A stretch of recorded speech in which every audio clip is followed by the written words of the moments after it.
So, what has changed in the influencer industry? I mean, I've not told you anything new so far. This is information we've already covered in the course. But the problem, as I mentioned, is that more people want to use influencers because they work, but prices are going up. And when prices are going up, you'll either go for a lower end influencer or you'll maybe not do it at all. So, what can businesses do if they want to use the right influencer but don't want to pay the fees? And now there is another way. They can use an influencer thanks to AI. So let me explain to you. AI influencers in action. The AI influencers are being used for a variety of reasons. So when I say an AI influencer, I mean people that don't really exist. So it could be done for a number of reasons, maybe to get likes, maybe to get sponsorship deals, maybe to sell product, or maybe just to become famous. This creates an opportunity, of course, but you can also see how it raises ethical concerns. But in this case, these are three examples I thought would be very, very useful to share. So in this first example on the left-hand side, you've got Chloe versus history. It says there, I witnessed dancing plague in Strasbourg. This is a screenshot of the video.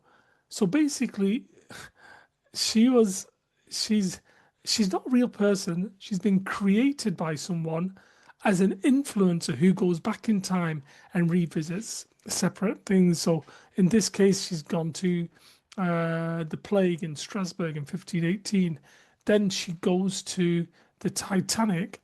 Then she goes to where else she goes? Great Fire of London, Pompeii before Vesuvius erupts. So basically, what she does is she creates videos as if she is there.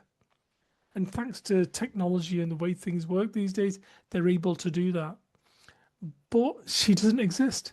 And this one was really good because I saw the documentary on Sky, which is a British TV network, and the guy who actually made it featured in the documentary. I'll see if I can find it and share it in the resources that I share with this module or with this update anyway. So in this case, it was done by a piece of software called Cdance 2.0. This is made by ByteDance, the owners of TikTok. So remember, she's not real, but you can see on that video there, 20,000 likes. That means it's probably been viewed hundreds of thousands of times. An AI influencer campaign. So this is the middle one. This is an Instagram. I mean, this is an influencer, an AI influencer on Instagram called Mia Zulu. She doesn't exist, but she posted herself going to sporting events, Wimbledon tennis. I think the Grand Prix in Monaco. And you can see it's featured here in Daily Mail Sport.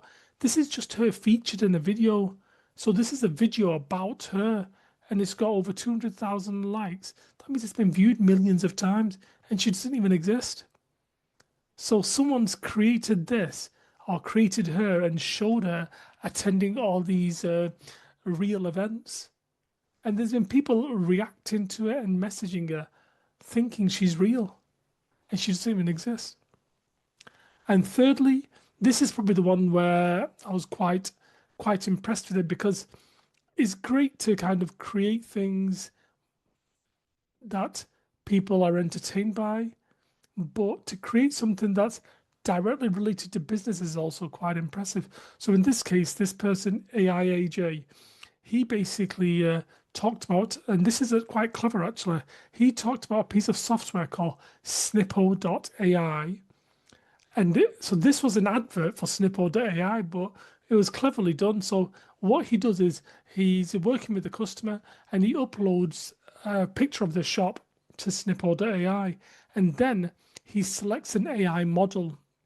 And within Snippo.ai, they are AI models. He selects one and he gives it a script to say. So obviously he's based it on, obviously I'm guessing age, gender, maybe the accent, where they're from, and all this kind of stuff.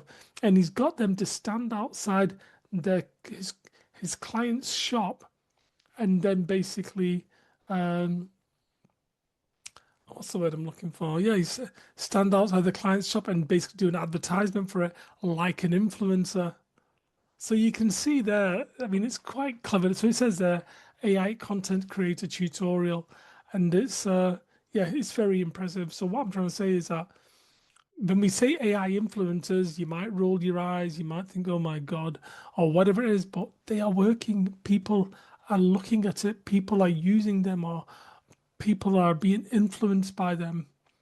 So you can see if you, and hence why this update, because it's making a difference. And what you're going to see is with this change in technology, you're also going to see what I refer to as the AI bubble.